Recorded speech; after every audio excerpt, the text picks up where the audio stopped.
Shut up and sit down.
Shut up and sit down.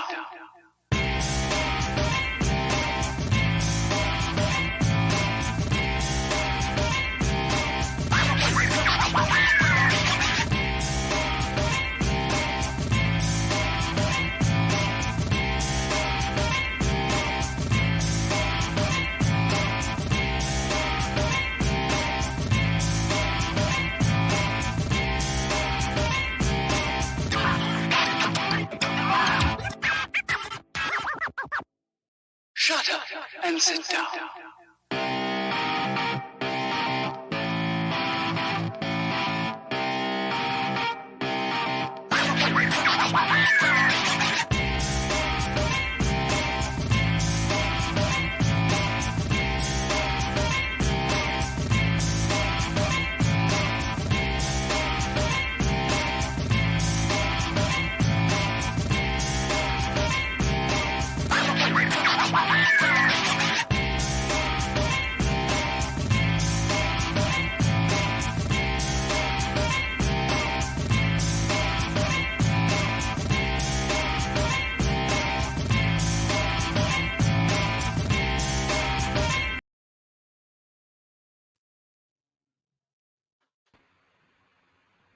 Hello, everybody. Welcome to another episode of Build, Paint, Play. My name is Dave, and tonight I'm joined by our special co-host, Jeff. Not Jake. Not Jake. Jake is in the wilds of Louisville, Kentucky. And we are also joined by our good friend, Dan Osborne, who currently has his... There he is! Hello. Nice to see you all. Welcome, Dan. Hopefully you can hear me. I can hear you just fine. Can everybody else in the chat hear Dan? Are there any sound issues? we greetings program indeed. So yes, that's something that Jake would say, Jeff. What? Greetings program. Girl, greetings program. I'm not going to be like a carbon copy of Jake. No? No. Okay, that's. I wouldn't want to do that to him. But no, he wouldn't say that. Fantastic. No, 505. We're good. Fantastic. We're good. That was, of course, a reference to the first time that Dan was on. Dan was our wonderful guinea pig, our very first special guest, episode 6 of season 1, probably 19, 20 months ago, something like that. Long time ago. And the sound is terrible. The audio is bad. You definitely have to turn it up to hear anything that I say. I think, Dave, you came through okay, but like I was just talking, and it's okay. My wife ignores me too, so. I'm just blown away that the show's been on that long. I just remember it seems like yesterday I was going, "Oh, Dave and Jake are doing a show. That's gonna be awesome." Yeah.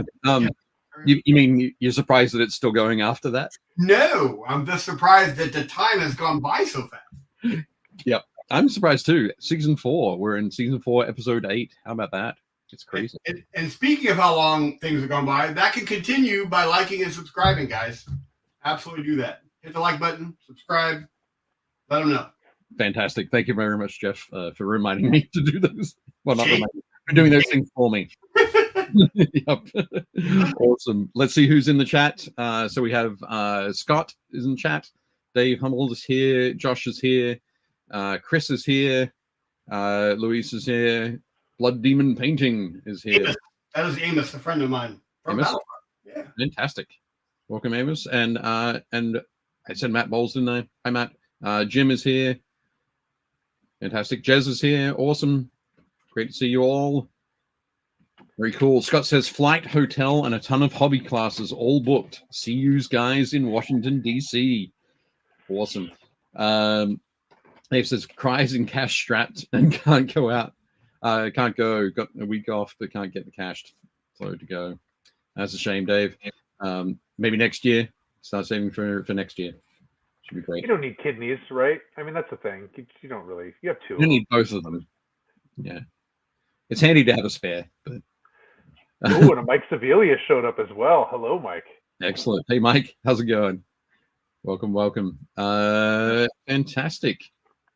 And Scott says, hell yeah, I can hear Dan. It sounds like an awesome, sounds like awesome from TeamSpeak in 04.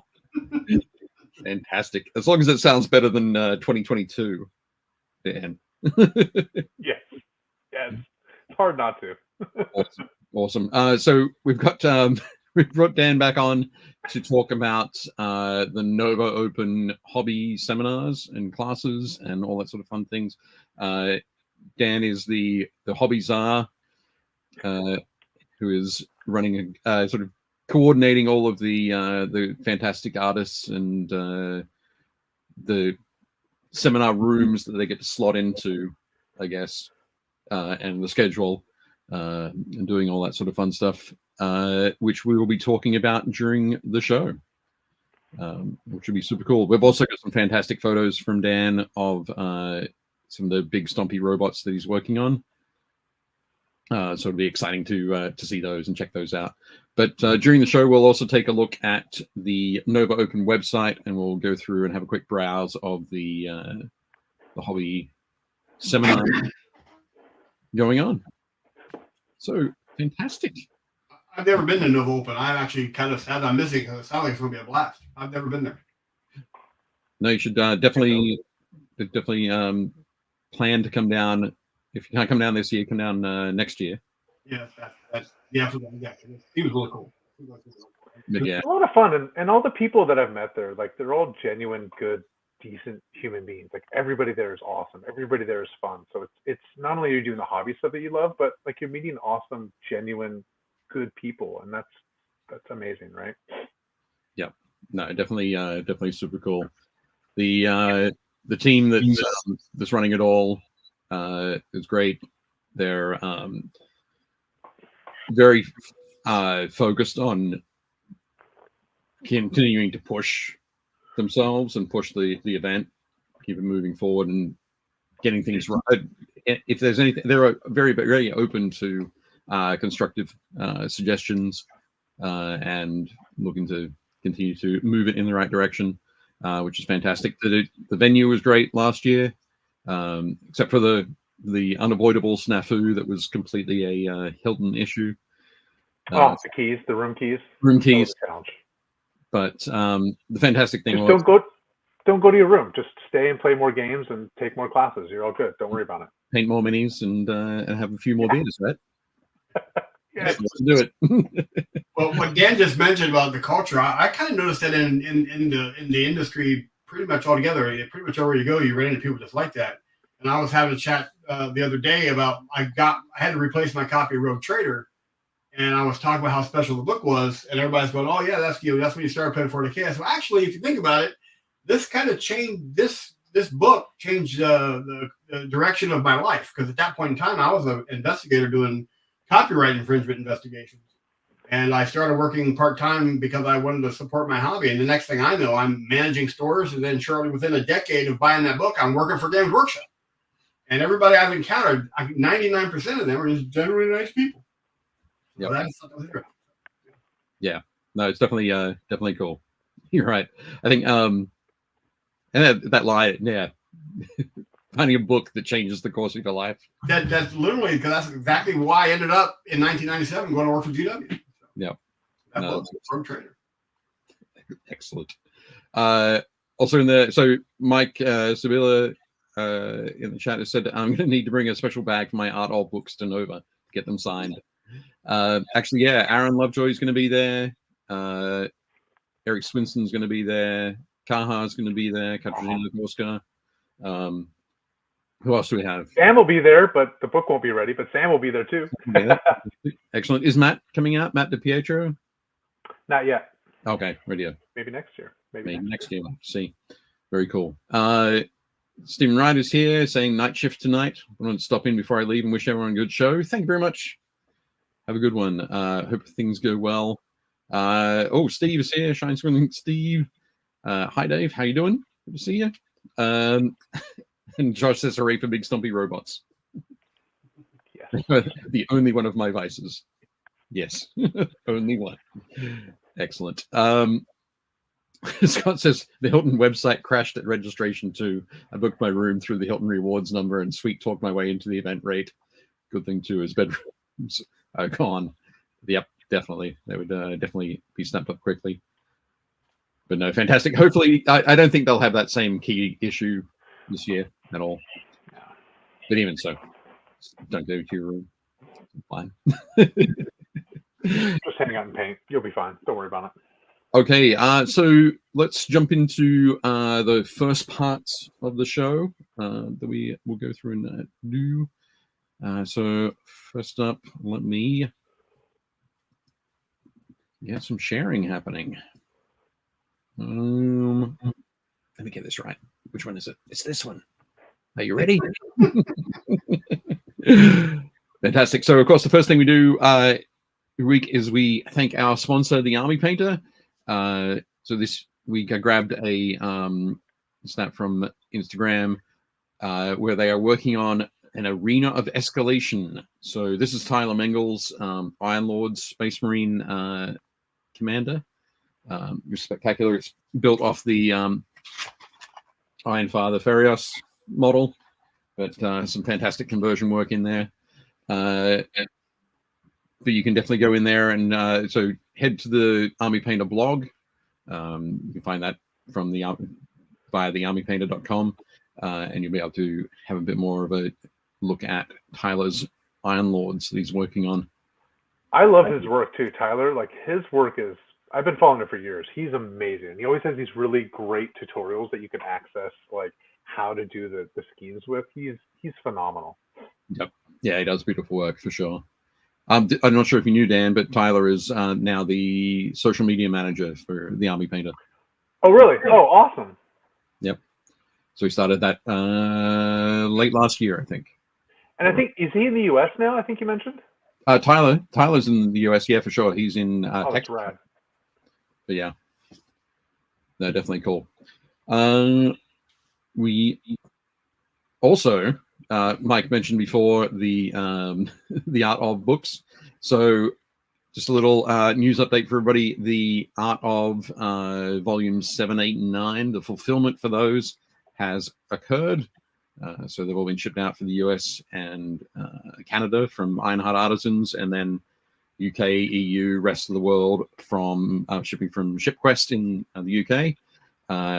And it's one of the super exciting things as somebody who likes to ship books, which are heavy and can be damaged in shipping.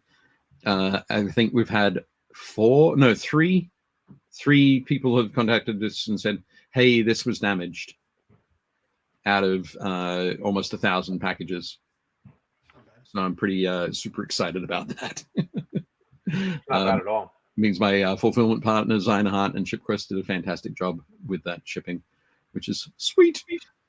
But no rest for the wicked. So next up we have volumes 10, 11, and 12 coming to Kickstarter towards the end of April. I think April 26th is when I'm looking at.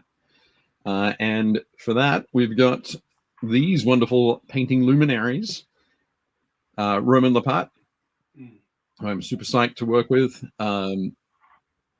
Roman has not only got wonderful ideas about what he wants to write to present himself in the book, but he also has wonderful ideas on how to improve my graphic design. So I'm super excited about that. And I'm really looking forward to talking with Roman about that aspect of it as well. But He's yeah, astonishing. He's another like one of those folk that have been around forever, and just like I just remember poring over all of his pieces. They're just beautiful, amazing, and the way that he looks at art is such a different aspect of things, right? Like sees things in a different way and implements it. Really amazing. Yeah, absolutely. It's one of the things I was actually I wanted to contact Roman the first time around, the first couple of books, and I was just about to send off a message, and I got an email, a newsletter from Mr. Lee's Minis for saying, "Hey, would you like to check out this book by Roman Lepat?" And I was like, "Oh, yes, of course I would." Bye. Bye now. Bye now. But yeah, but Roman's done a lot of things in the last 4 years, so we're excited to sort of come around and revisit some new stuff and talk a lot more about happy painting. We've also got Sam Lenz, who is our US painter in this series, this grouping. So very excited that we're going to have Sam talk about all of his badass painting. I was scheduled to take one of his classes at my buddy's store out in Arizona. We had scheduled him to come in and run a class in the shop, and something happened. He couldn't make it, so I've never had a chance to go back. I was really looking forward to it. Right. Oh, he's fantastic. I took a CK class with him with Sam Lenz and Caleb Wissenbach, and Sam did kind of the freehand stuff, and he's another just awesome human. So much fun to be around. We made like breakfast burritos that day, and yeah, he's so much fun. He's such a great dude. Right. Sorry, Jez Hunt says, Sam, I drink paint water. Lenz is a legend.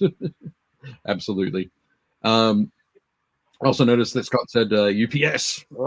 Tax and duty owed was yes. You'll have to shoot me a message, Scott, and we'll talk about that, getting you sorted. You shouldn't have to pay that, and we shouldn't have to pay that because it's ridiculous. Anyway, so Sam is fantastic. Looking forward to working with Sam, and also Josu Li, might be a name that few people might not have heard of, but Josu is a Swiss painter who does spectacular work creating environments. I call him an environmental artist, but it's not sort of climate change sort of stuff, but it's environments. He creates awesome environments and does spectacular work with critters as well. So lots of fantastic animals and that kind of thing. So I'm very excited to work with him. But yeah, Joshua Li Joshua Li.miniature art, I think, on Instagram. You can go and check out his work. It's beautiful stuff. So yeah, very excited to work with these guys. Just excited. It's a new name. He's pretty excited about it. Absolutely. Yeah. But yeah, if you don't do some of these stuff, you'll probably recognize it. His work is beautiful. Yeah, really beautiful, really smooth, beautiful stuff. And yeah, the way he makes like bases and incorporates all of the piece into the model is really astonishing. Yeah. Excellent. So jumping to hobby things that we've worked on. Jeff. Yeah, I finished my 3 intercessors for the game, and Inceptors. Did I say intercessors? I mean Inceptors. I've been sitting in this chair too much this week. I'm just losing it. Yeah, I'm happy with how they came out. Like, there's a lot of detail that later on, if I have time, I want to put into them, but I got them down to the basic level. They can look good on the tabletop. So, and I like the wire coming out of the base through the foliage has helped hide, and so I don't have to use those stupid plastic bases or at my go-to tactical rock. So, yep. Yeah, tactical grass does look cool. It did give them that kind of a floaty look, and that's the most questions I've got about how that actually works. So, come out pretty nice. Yeah. Yeah, that looks great, dude. Yeah, I'm enjoying them. They're going along quite nice. Like I said, there's a lot of extra spaceful stuff I want to add to them, but I'm just trying to get them done for Adepticon. If I have any time left, I'll go back and add some of those details. What's the symbol you put on the to the guy in the middle? What's on his left knee there? On the left knee, basically it's just it's a standard wolf spear symbol. So just a red diamond with a wolf skull and then 2 spears crossed behind his head, behind the skull. Cool. I just put that on him to signify him as kind of the the pack leader, Right. and just to kind of give him some kind of differentiation. So that's good. Very cool. Oh, there he is, close up. Yeah. Those hat stripes are really great too. They add an extra color and element that normally the backpack's just kind of there and not really exciting, but that adds depth to the model and adds some interest too. Pulls your eyes back up. Well, according to all the doctrine I found, the wolf spear, that's the color of their backpack anyway. And then I added the caution stripes just to add some color to it. And then I found out that a lot of people refer to them as bumblebees. So it's like, oh, that fits too. Very cool. Yeah. Excellent. Fantastic. Sorry, just they look excellent and floaty. So it says also 20 minutes in, and we're already forward progress on the stream's agenda. I miss Jake. I'm so used to hearing about the end of books he promises not to be spoiling. Yeah, he totally did spoil something last week too. I was listening. I was like, oh hey, spoiler! There you go. He did. Excellent. Josh is suggesting that the mark on his knee was a boo-boo. Signals like Space Wolves skin their knees. A Band-Aid. Excellent. The Wolf Band-Aid. Nice. And Sean Gleason has joined us. So welcome, Sean. Fantastic. So Jeff, you are not going to be available in 2 weeks' time for the episode 6 of. Yeah, on the 19th, I will be driving a Battlefront 26-foot box truck to Chicago. So fantastic for Adepticon. It's coming so close, so close. Yeah, almost there. Yeah. So. Okay, but we will get photos from Jeff of other things that he's worked on in the meantime, so we'll be able to check those out again. Well, I should have everything done by the time I get in that truck. So okay, have it all set and done. Nice. So you won't be driving and painting at the same time? Probably. Like I told you when I logged on tonight. Right now, my philosophy is if I'm sitting upright in a chair, I need to be painting. As a matter of fact, I did have this thought going. I wonder if Dave would mind, since I'm kind of filling in for Jake, which is just impossible for me to fill those shoes. I'll just put my camera down and I'll just paint online. I'll paint on screen while he's talking. I thought that would work great. Just have a cutout right behind you. Awesome. Well, my stunt painter was busy, so I couldn't employ him to keep working. So I've got to do it all myself now. So. Okay. Are you playing any big game at Adepticon? Are you signed up for a bunch of events and stuff? I'm going to be working the Battlefront booth during the day, and then the only thing I really have planned is I think Dave, Jake, and John and I are getting together at one point for some games. Yeah. Yeah, possibly a couple of ones. And Mike has also funded me his half to. He wants me to take you, Jake, and John out for dinner. So, okay. Or at least drinks and appetizers, one of the two. So sure. Because he's kind of upset he can't make it. That's a shame. But yeah, we'll talk about what we'll do and when we'll do it. But yeah, we haven't sort of finalized that yet. But I'll be working the hobby seminar area Thursday morning and Friday morning, or the morning shift. So which will just be helping out, answering questions, guiding people, refilling cups of water, stuff like that. All the fun stuff. Battlefront should be pretty busy. Battlefront Gale Force 9 because we're launching a new Gale Force 9 game. Okay. At Adepticon called Clash of Steel, which is looking pretty good. Excellent. Yeah. An alternate history World War II game. Okay. Nice. You didn't want to go for the Weird War too? No, I don't. I no longer. I'm involved in those decisions. Fantastic. Which is quite frankly not a bad thing. No. Sean says that he can't wait for Adepticon, and Chris says still so much paint for Adepticon coming to go. And Sean has some terrain for War Master to paint. Nice. So going super old school. Excellent. Okay. Oh, and Patrick Milan says, first time heading to Adepticon, beyond pumped to go. Yeah, it's going to be awesome. It's a great show. Me too, actually. It'll be my first year there. I somehow avoided. Yeah, I'm super excited. Cool. It's kind of an anniversary for me because not to be down, but the last time I was preparing to go to Adepticon for Battlefront was the night Rob took me to the hospital when I had my aortic dissection. So right. It'll be 10 years at the night before we leave for Adepticon, so the 18th. Wow. Yeah, so. Nice. Are you going to do something as dramatic on that night too? Or? No. Nothing is more exciting than being in a car with a real good friend going, you know something, I thought this was not serious, but I'm not really sure, and then not remembering anything else for 3 weeks. Yes. When I wake up going, hey, how did I get here? Let's not do that.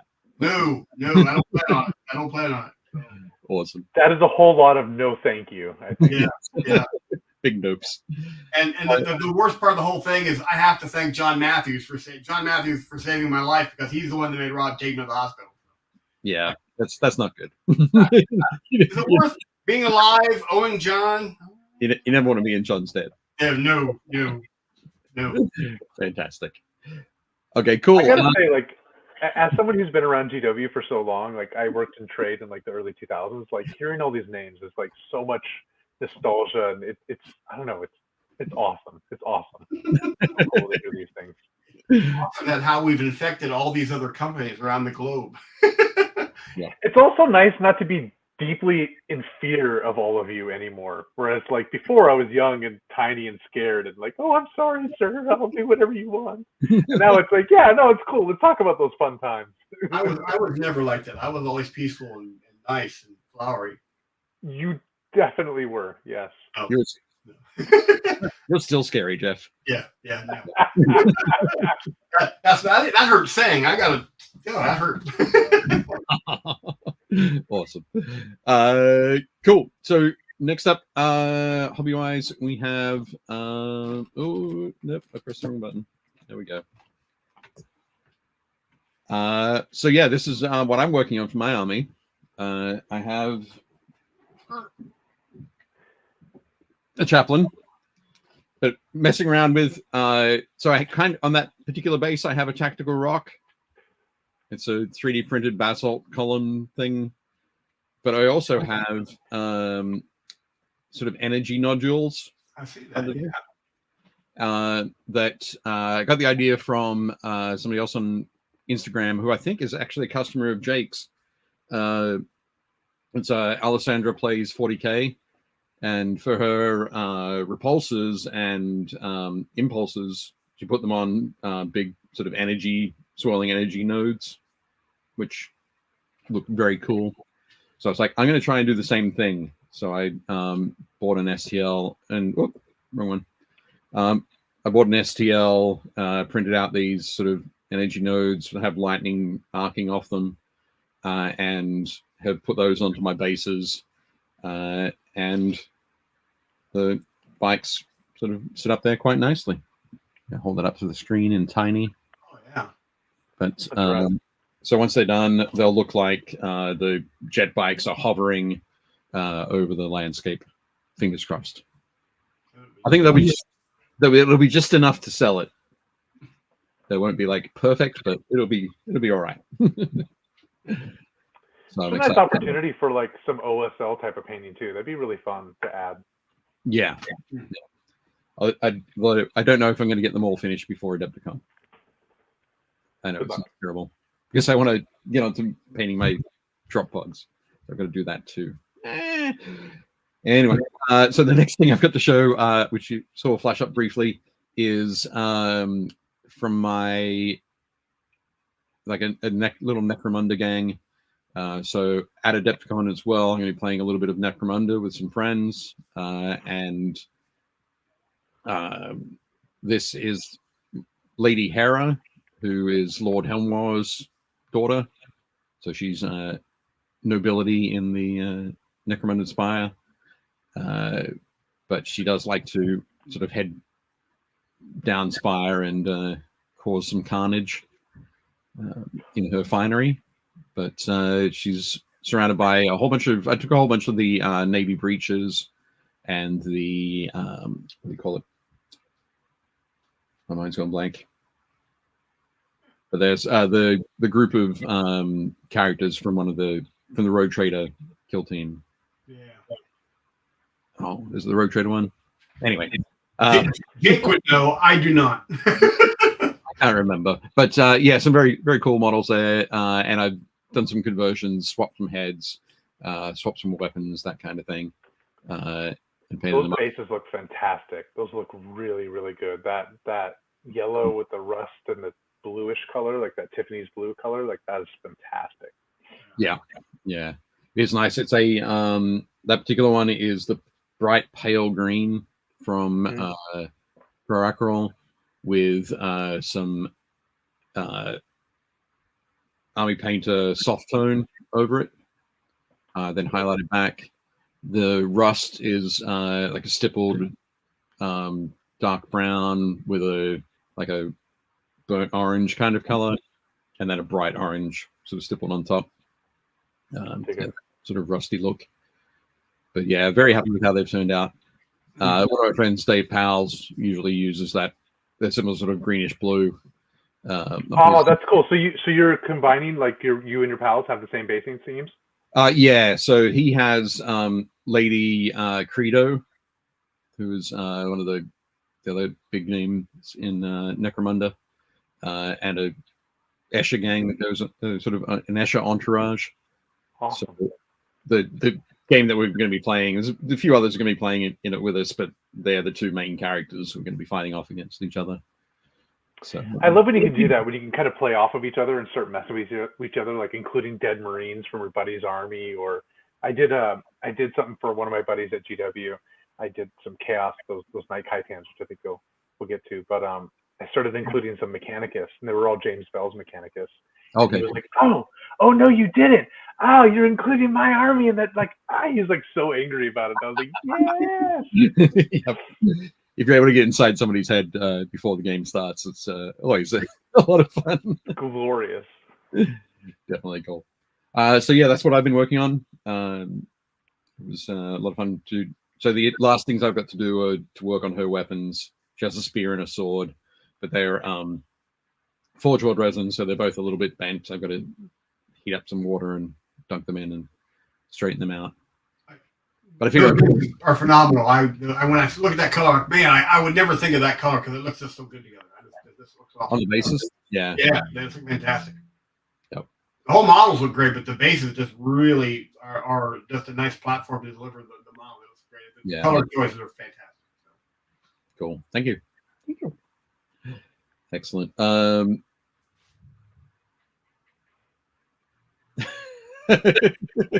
I just noticed Scott said, I think Dan's audio would be improved if you would say over after he's done speaking. And also some Call of Duty, which I've actually never played Call of Duty. Excellent. So next up, I wanted to show this off. This is from Armored Wolf, who are one of our sponsors for the Warlord series, the Tale of Four Warlords. And this is the first bag that has been finished. It's Jake's Flesh Eater bag, a dice bag that he's making for us as part of the sponsorship. So, yeah, Jake's super excited about this. We're all excited about this. Yeah, absolutely. Very cool. Trevor is awesome. Like, he's another, like, talking about like great human beings. Like, he's so awesome. Like, such a good person, and the stuff he makes is fantastic. Yeah, absolutely. Trevor Allison is who we're talking about there, and Trevor and Charity run the basically the hobby seminar lounge area at Adepticon. So definitely stop by and say hi and tell them you saw their dice bags on Build Paint Play. Definitely cool. I like the fact he's kind of involving us as he builds them, and getting our thoughts. Like I was like, that's just awesome. Yeah, definitely cool.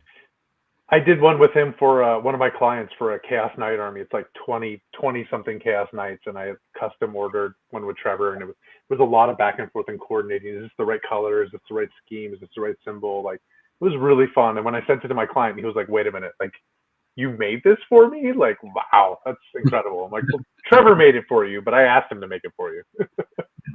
That's great. Definitely cool. And Jez, who is a man who definitely knows his leatherwork, said, I like his use of thonging for the base of the pouch. It's a nice touch. Yeah, for sure. Definitely great. Very cool. So excited to see that. We'll have some more to show in 2 weeks' time. And then for our final show in April, which will be episode 7 of the Tale of Four Warlords, we'll be able to show them there. All of them there, hopefully. Definitely cool. Oh, Mel just popped in to say hi. Hi, Mel. Very cool. Welcome. Next up, we have our hot tips. So hot tips for this week.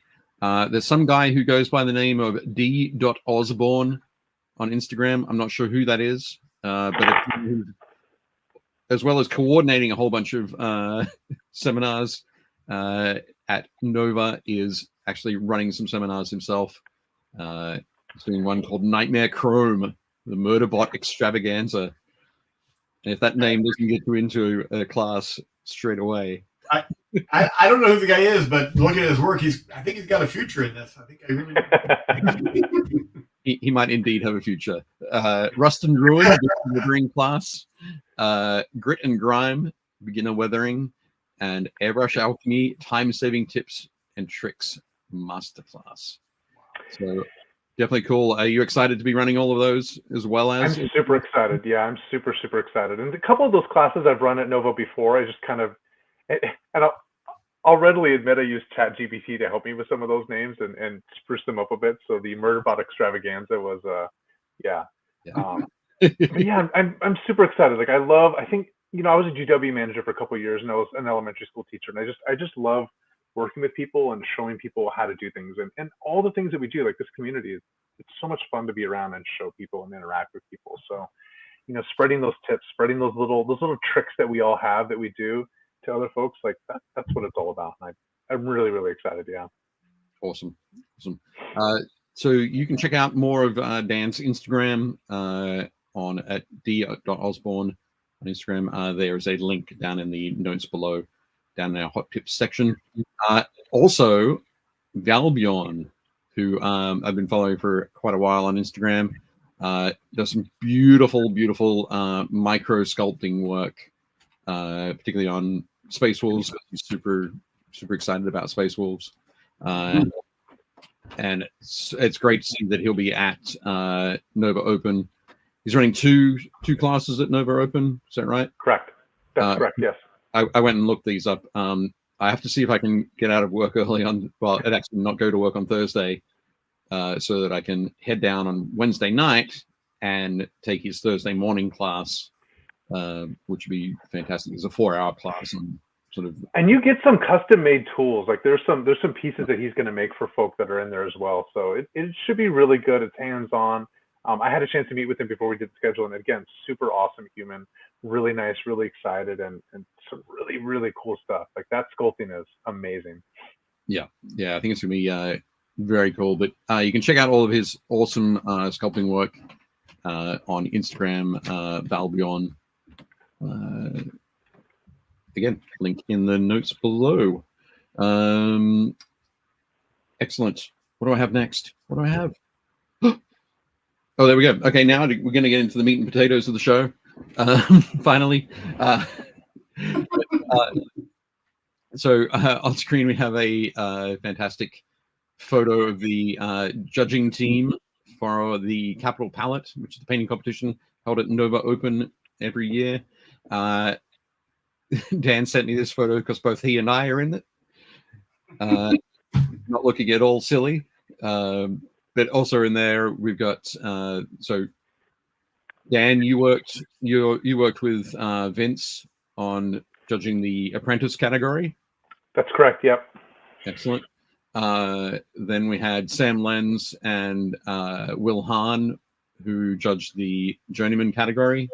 Sorry, I say category, I mean division. Division. And then we've got Eric Swinson and Jistoff Kovalchik, who judged the master category. And hiding in the back is Jason Craze on that side. We should have pulled him into the photo too. Yeah, hiding just behind Vince. Behind Vince. Yeah. See that little eye poking out. But yeah, so fantastic judging team. It's going to be the same judging team again this year. So we're very excited about that. We're also we haven't completely finalized it yet, but I'm hoping that we're going to be using the Emperor app developed by Ben Curry for the show that he runs, which is Scale Model Challenge, which is held in the Netherlands each year. And that app will help us deal with what we expect to be a significant increase in the number of entries.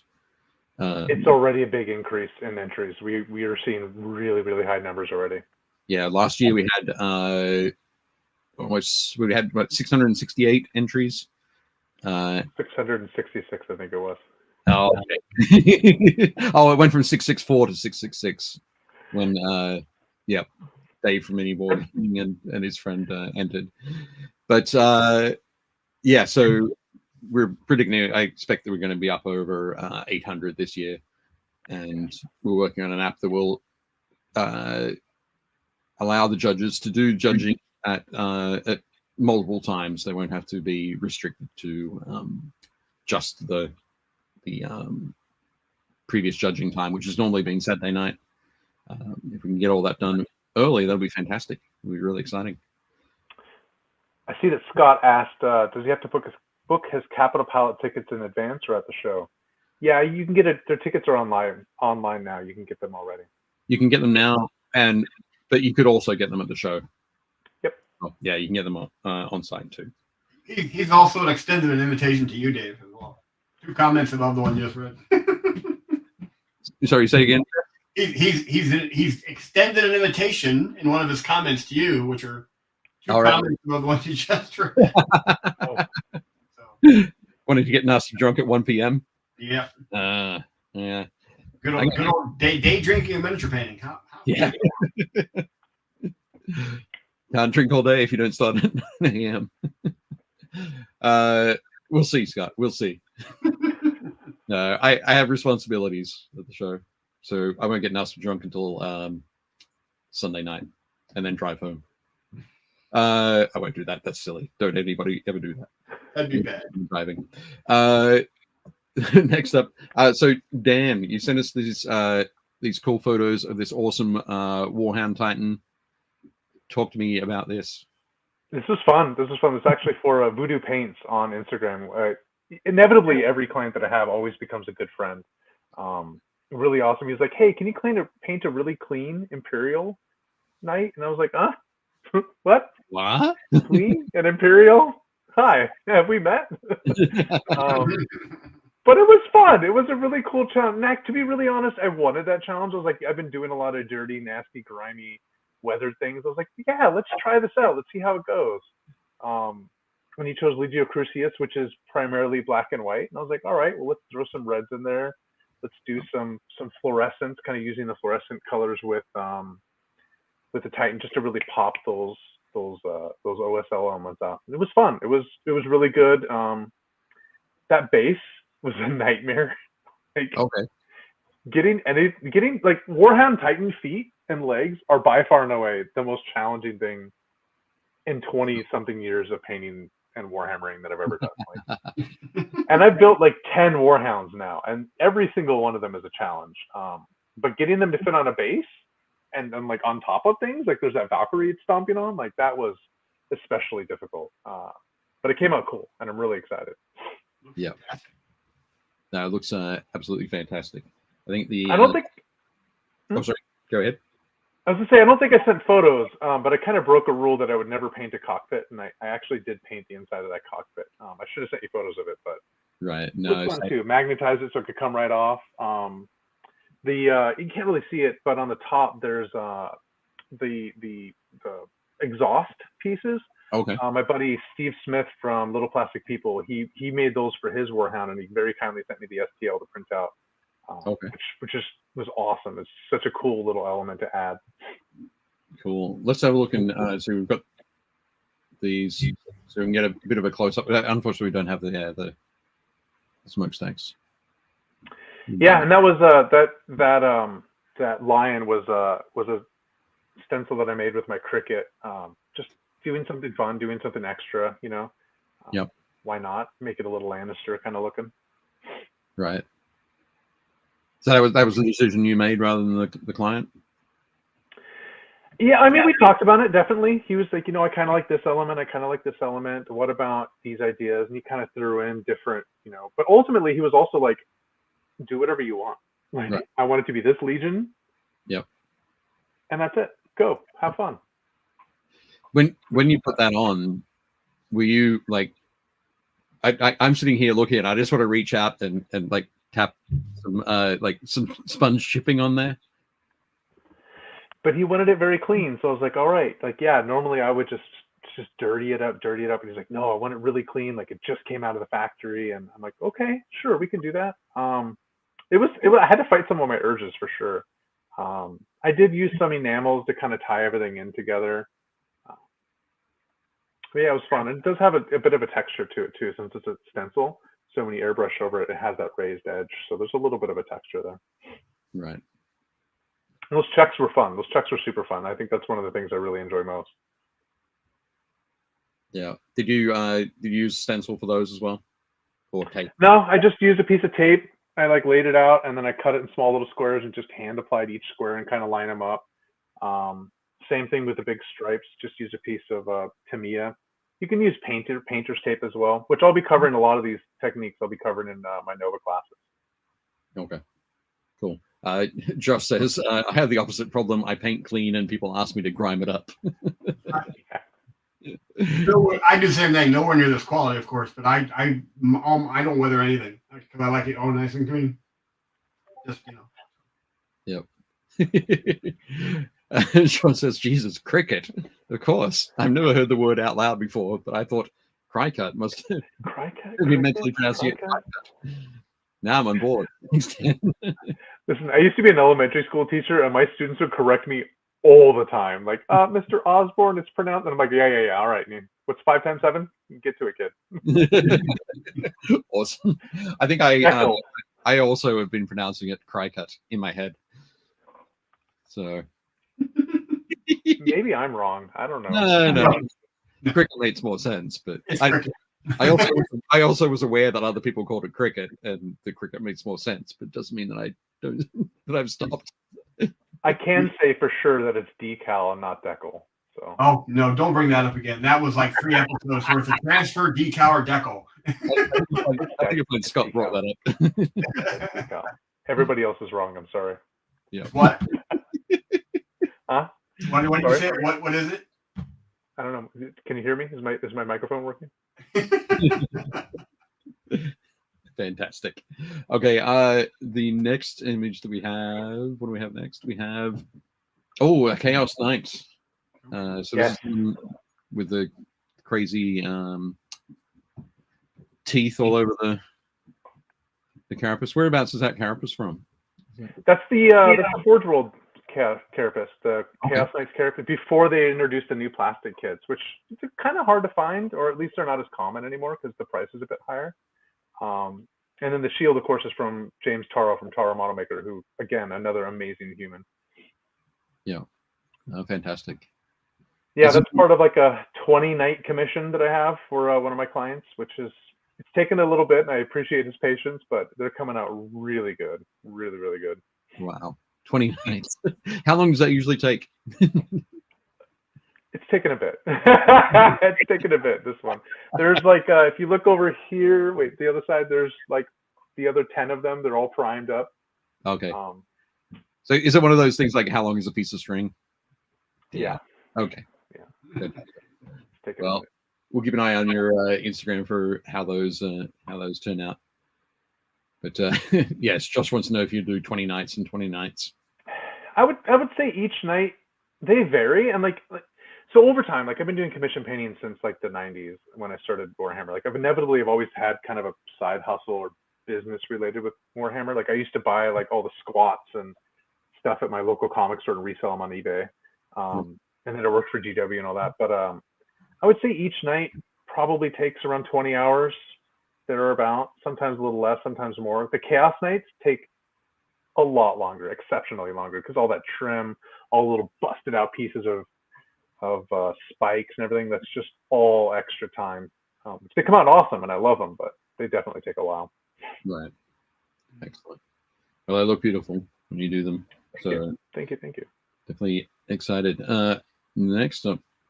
So you were talking about Chaos Nights as well during your classes at Yeah, and I'm actually, and I just confirmed last night with my buddy Sky Herrick at Herrick Games and Hobbies. We're actually going to do a night class in late June.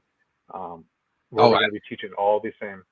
At Herrick Games? At Herrick Games, yeah. So it'll be just before Nova, but I'm going to do a night class where I'll go over all the paint techniques, OSL, trim, weathering, how to use the liquid mask that I use, the different true metallics, which I learned from Caleb Wissenbeck, one of my great friends and hobby mentors.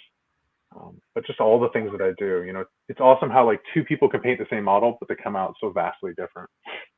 Yeah, absolutely. Fantastic. That'll be great. Next up, another big stumpy robot, but smaller. So this is for Titanicus? It is. Yeah, it is. For Legio Furians. I'll be playing them at Adepticon, actually. Okay. Oh, you're playing in the Titanicus, and are you playing in the Legions Imperialis as well, or just the Titanicus? Not the Legions Imperialis, just the Titanicus event. Cool. Because Legion Imperialis doesn't allow you to use as many big stumpy robots. I have like a whole giant collection. I just haven't painted them yet, so it'll take a minute. It'll take a minute. But yeah, Legio Furians. Titanicus is actually the one game that I consistently play about once a month or so. It's cinematic, it's narrative, it's fun. Like everybody that plays is all into the story. So I used to play War Machine, and I can be like a horrible human being when I get competitive. But this game, like, it's just fun. It's just things blow up and explode and smash into each other and turn and blast your own model. Like, oh, it's just, I love it. I love it so much. Very cool. That's awesome.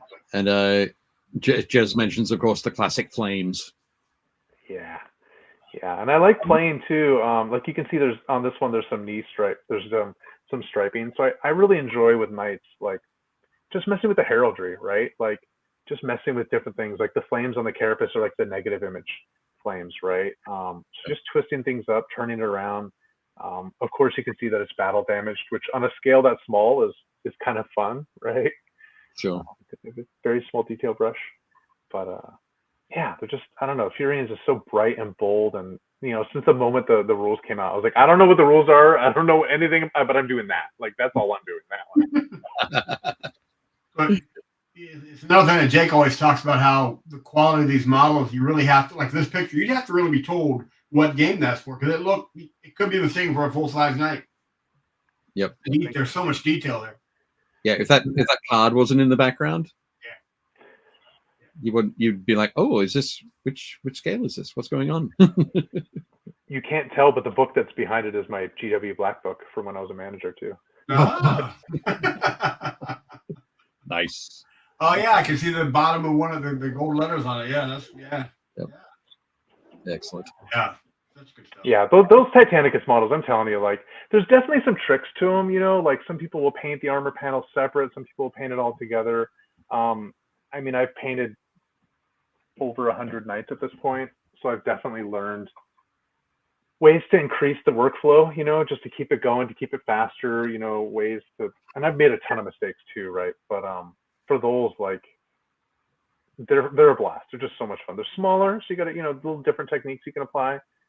Trying to save, like, you know, sometimes you can reuse decals, or I'm sorry, stencils more than once. Right.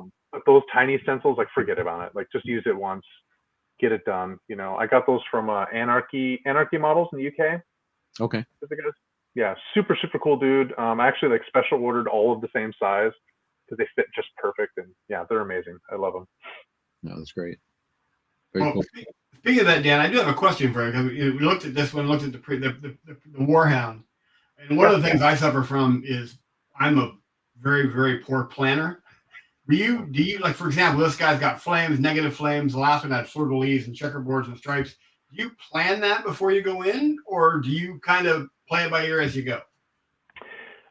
I mostly plan it. And I'm not somebody like, I guess there's a whole thing where like people can make mental images and see things and like visualize things. I can't do any of that. Like I have to have a physical image in front of me.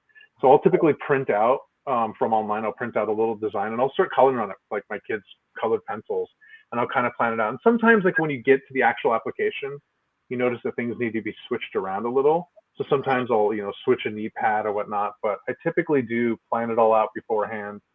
To the like pretty meticulous in terms of like the whole army. Like I'll plan out each individual night. So all 11, all 20 nights are all planned out with like, these are the stencils I'm going to put here. These are the images. These are the colors. Sometimes the colors won't work so well. So you have to have an idea of how they fit together. So just drawing it, or even using your phone and using like taking a snapshot of it and using the app to like color in different things, that helps a ton. And one of the things I struggle with is I'll do a test model or I know where I'm going to go, and then midway through the model I change my mind and I'm going back because I just go on a tangent somewhere. I just got to get better at planning. I think be a little more cost effective on my time. And I was kind of curious how you approached it. Yeah, I plan, and sometimes that little bit of inspiration helps, right? You're like, this isn't working, right? One of my good buddies, he used to work with Sideshow Collectibles, and we kind of collaborated on a night project together. It was all like Game of Thrones themed, and they were looking amazing. They were looking so good. And he was like, "Yeah, that's great. Now throw some Chaos Stars on top of it." And I was like, "Okay," and we did it, and we were like, "Oh." That didn't work actually, and both of us were like, I thought it would, but it was just too much. And that was the aspect that we hadn't really planned out, but we ran with it, and he was cool. He was like, I like it still. It was definitely better before. Like, whatever. Yeah. Yep. That's fantastic. Ava says Death Ray's death mask stencils were great for his figurines. And Jez says, I mentally build and rebuild things in my head before. Sometimes I dream the construction, which is annoying because I wake up and I still have to actually do it. Yeah, you never want to have to do it twice for every model. I'll just be in the middle of a project and get an idea, and I've already got like half the squad done. I'm like, oh, that's so cool, and I end up having to go back, which just eats up so much time. So, Yeah, I definitely find printing something out and just coloring on it and writing notes, like as I'm, if I'm doing a commission with a client, like I'll talk to them beforehand, like, hey, what are the ideas you have? What pieces do you want to use? Like that night with the shield, it's like, cool, you want to do a shield? Excellent. What's it going to look like? What are we going to do? What are the colors we're going to use? How does that fit? Like, with the Chaos Knights, right? If you want to do Khorne or Slaanesh, how do you make Khorne, Slaanesh, and Tzeentch and all of it fit together without just being this rainbow skittle strangeness, right? Like that can work too, but you kind of gotta have a plan, or at least I need a plan, right? Like you do you, whatever works for you, right? But I definitely need a plan to have those things out, because otherwise, I can't make those mental images. I'm like, I don't know how it's gonna do until it's done. Right. Excellent. The next one I think is, I'm pressing the wrong buttons again. One year, people. I will get there. Okay, and now we've got the photo of the crazy squid-like thing. It looks a lot like the squids from what do you call it? The Matrix. The Matrix, or like the War of the Worlds, those big giant tripod kind of thing. Yeah, yep. That was the first one that came to my mind, was those guys. So what's the story with this one?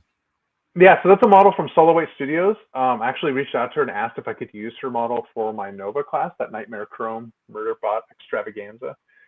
Just because it's perfect. It's perfect for all the things. And I have one that like I added a little bit of color to, but it comes apart, so I can paint the armor panel separate. We can do OSL on the eyes. Yeah, I'll hold it up. Here's the armor panel. Let me see if I can get you to be big on screen. Oh no, you're bigger. It's okay. So so I kind of planned it out here, and I had the idea of like, well, we should have some sort of racing stripe or something on there. And there's also, it's pretty subtle, but there's the hex patterns from Fallout Hobbies that I have on there. But this piece comes separate. So we can paint the armor panel. I can show my students, like, how do you paint this? How do you use the curves of the airbrush, right? So like I can paint it from this direction to get all the shadows in there, but I still have the highlights in other areas. So like how to use your hands, your airbrush, kind of like one of those like Japanese automobile robots that move all around, right? You're like airbrushing this way, you airbrush that way. You never just airbrush from one direction, right?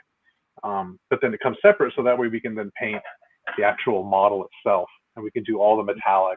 We can do all the metals. We can use the inks and stuff to show movement, to show that reflective, true metallics, right? And then it's got that really cool, like robot. You can't really see it, but that really cool robot. Ribbon eye. You know, that howl, right? That eye of doom and destruction, right in the middle. So I'm super, super excited. They are they're printed. They're quite fiddly. So I need to experiment with some new resins to so they don't all explode on the way to Nova. Yeah. But I'm stoked. Yeah. Oh, that's cool. No, they look. It looks fantastic. I think that I didn't realize that I look in the picture here and I can see the Space Marine next to it, but it still didn't get an idea of it until you held it in your hands, and it was like, yeah, whoa, 2 hands. It's the size of an Imperial Knight. Like, it's big, and those legs kind of spread out. Which I also have a thing for octopus and tentacles, so you know. Right. Awesome. That looks great. Lee says, I have aphantasia as well, Dan. I have no mind's eye, but we get there in other ways. Yeah, that's that term, which I guess is something. I still think it's a lie. Like, I still think it's a lie that people can make mental images. I don't. My wife says she can, and my kids do, and they all laugh at me. Right. But apparently that's a thing. I don't know. Mine just keeps changing every time I come up with something. Oh no, let's go that. No, let's do that one. Oh, let's do this. No, that's it. And that's where I get caught. I get lost. So. Yeah, that's wild. Scott also says, if you ever have the opportunity to buy from a company called Anarchy in the UK, you do it. yes, and that's the name. Yeah, they're perfect. They're awesome. That's cool. Fantastic. So now on the screen we've got a rhino with some pretty serious weathering. Yeah. Which, I mean, again, if you followed my Instagram, I love weathering absolutely everything, and it's fun, it's exciting, it's liberating, right? Using oils and enamels, like, if you don't like it, just erase it and do it again. But then, like, going a step further, and like, how do you make it 3-dimensional? So throwing texture paints in there, throwing cracking medium before you even paint. Like, before I even paint the models, I'm throwing cracking medium and typhus corrosion and texture, like basing paint. I'm throwing on the model itself just to create that visual, that grit, that nasty, right? And for tanks that have been stomping through the mud, like, they should be looking like they're stomping through the mud. Yeah, fantastic. Sorry. Dave Hummel says, now I want to go to Nova and Adepticon. So much want. Damn it. One day, Dave, you're about to do it. Jess says, some people don't have internal dialogues. That freaks me out. I know several people like that, and you just have to remember that they don't. So when they're talking to you, that is what they're doing. They're doing that processing that a lot of us do internally. And Jess says, crusty rhino. Oh, Kate is here. Kate has joined us. Hey, Kate. Good to see you. Chris Kemick says, crackle paint on a model is such a good thing. Absolutely fantastic. I think you can. I was going to say, a good friend of mine is doing, well, he's been doing it for a while, but he has an army that he calls the Owl Fisters. So they look like Imperial, from a distance, they look like Imperial fists, but as you get up close, it's like, what's that? Why is that little steel bit of armor underneath? What's going on? And I think sometimes he uses that crackle medium there. So he'll paint a beautiful Legion model, and then a bit of crackle medium and some other bits and pieces, and then paints a beautiful Imperial fist model over the top. And that's that. Yeah, there's a lot of cool tricks you can do with it, right? Like, and I don't know how or where, like, I picked up on it. Somebody must have done it and I saw it, or, you know, who knows, right? But it's just fun. It adds that extra layer of dimension and realness, right? Like when you're walking around, like I'm that strange person that's like taking photos under bridges of like the rust and the dirt and the grime. Like it's Gen Con, I was doing that. I was like taking photos, and then there was this dude next to me and I was like, sorry, friend. Like, let me go over here. Yeah. Yeah. That's great.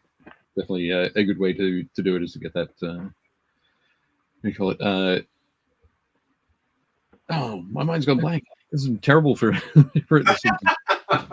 What's going on? Anyway, Welcome to my life. Yeah, with a blank mind. Next up. So you mentioned this earlier in the show.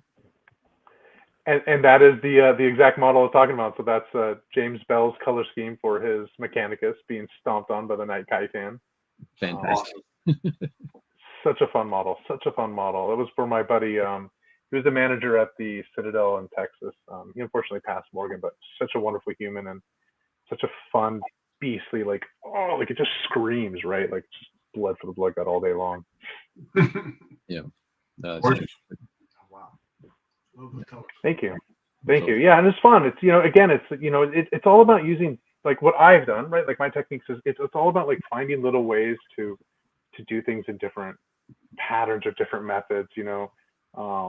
Doing the armor panels, covering the armor panels then with the liquid medium, so that way I can focus on armor trim and actually putting effort into the armor trim more than just it's gold or it's silver or whatever, but like adding texture, adding layers. I think I stippled in all that armor trim is stippled in, doing stuff to the bases. So it's again not just a static piece, but it's up there. It's got movement. It's got it's got just things going on, right? And that's just what I love. It's what makes the hobby exciting for me. Yeah. Yeah, that's cool. Yeah, no, Okay. Looks fantastic. Thank you. Matt Bowles says when we were at GW, Tim and I went to the Tank Museum here at the Army base. So that's Tank Museum at where's it at, Jeff? Aberdeen. Aberdeen. Thank you very much. Maryland, yeah, Aberdeen. Aberdeen Proving Ground. Yep. Yeah. Took me a second. Specifically to take pics of the tanks as they were rusting out in the open fields. So those photos on my paint desk. Very cool. I'm sorry. Go ahead. I'd say my kids and I did the same thing. There's an aviation museum in Oregon with a spruce goose and all this. And I was taking photos of all the rusted planes and everything, how they're all just beat up. Yeah. It was funny that you mentioned that you're under a bridge taking pictures of rust, because I was on a motorcycle trip out in Arizona with a friend of mine. We both play 40K. We both paint, and there's a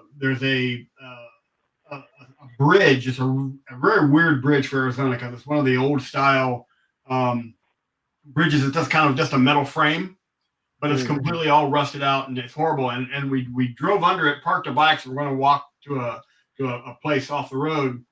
And John looks at me and goes, "Were you thinking the same thing I was when we were driving under that bridge? Now, were you thinking how we can replicate that on our table?" And he goes, "Yeah, I was doing it too. That's just sad, John. We're driving under this funky looking bridge, and we're both going, can I duplicate that rust on stuff I want to build?" Yeah. No, that's fantastic. That's awesome. Yeah, that's exactly Mickey Jimenez does that too. Like if you follow his Instagram, he's like going to all these museums, taking pictures of old tanks, taking pictures of like beat up, rust up battlefields. Like it's awesome. It's so much fun. Yeah. I don't weather my troops or my tanks because actually that rhino picture triggered me because I was a tanker in the Army back in the 80s. And just so you guys know, when tankers aren't tanking, they're washing their tanks. And I have spent so many hours blowing that stuff off of an M1. It's like, I just don't want to do that anymore. So they're all nice and clean. But when I do my terrain, and like I remember I was running around taking pictures of castles because I went, I this brick and have every brick be the same color because every brick is almost individual to itself. And I've been working on that for a long time, and that I really enjoy. And when you drive under a rusty bridge, you're going, I can duplicate this, I think, somehow. So our family, we moved. I used to live in Los Angeles, and Los Angeles is LA, right? There's no weather. It's just sunny and 70. That's it. That's life, right? And so we live in Oregon now. We live in Portland, Oregon, and there's this thing called weather and rain, which is astonishing to me. And everything is green. Like everything is green. Like there are like cars that are like have moss growing on them. So I've noticed over the last couple of years, my bases and my models are starting to include a lot more green. Just like I use like enamels and I dilute it out. it's just a touch of green here and a touch of green there, you know. Right. So it looks more realistic. Realistic, yeah. We're going to air quotes there, by the way, if you're listening to this. One of the things I've been trying to do a little bit more this episode is because our episodes are now going to be part of the More Than Dice podcast network. So you in a couple of weeks' time, you'll be able to download this episode as a podcast and listen to it. I'm trying to remember that a lot of the things we do that are visual, I need to talk through. So when I do air quotes, I will say air quotes. But no, fantastic. Okay, so and sorry, Matt Bowles and Kate did talk about Aberdeen Proving Ground. So they had a lot of tanks up there. They've all moved them all to a new armor exhibit that I cannot remember.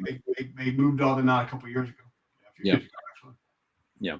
So, but I don't think that is up and running yet. I could be wrong. But anyway, moving right along. I think one of the things I wanted to do was to try out a little bit of sort of web surfing while we're on the show.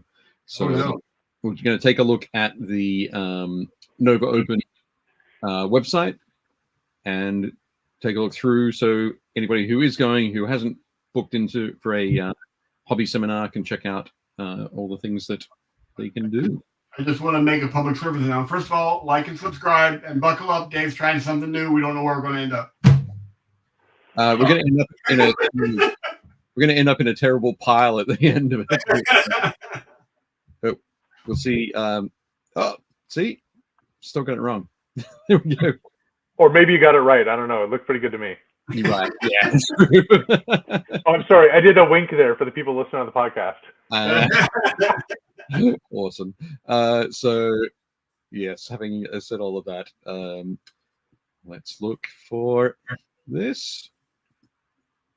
Is it going to work? Oh, yeah, it came out. Okay, fantastic. So we're now looking at the Nova Open website. It says tickets go on sale March 1st. So they went on sale last Friday night at 7 p.m. I'm clicking on the buy tickets here. Takes you through. Registration, you can buy badges. We've got buy tickets.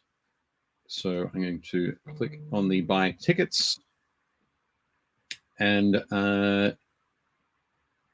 we have all of the, actually, look at that. I preloaded it with the all of the. Click on the all event types. You can then select the events that you want to look at. So if you're looking at art seminars, it'll go by art seminars. Otherwise, you can look at board games or 40K or narrative. You can sort them through there too. So this is weird because it's because it's popped out a window or popped out like a drop down menu. It's not showing up on the screen, but it's showing up on my screen. So I can see that when talking about event types, there are events for Song of Ice and Fire, Adeptus Titanicus, Age of Sigmar, Arena Rex. There are art hobby events. There are art seminars, Battlefleet Gothic, BattleTech, Blood Bowl, board games, Capital Palette, Conquest, Drop Zone, Drop Fleet Commander, Firefight, Frostgrave, God Tier, Guild Ball, Horus Heresy, Infinity, and so on. The list is not quite endless, but almost. So super cool. But we are in the art classes and seminars, so we can start to see some of those.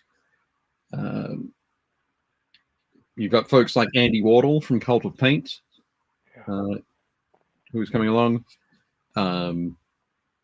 Sorry, I just noticed we had a few more comments. Just quickly, Jez is saying, "Oh God, Dave burned the internet down."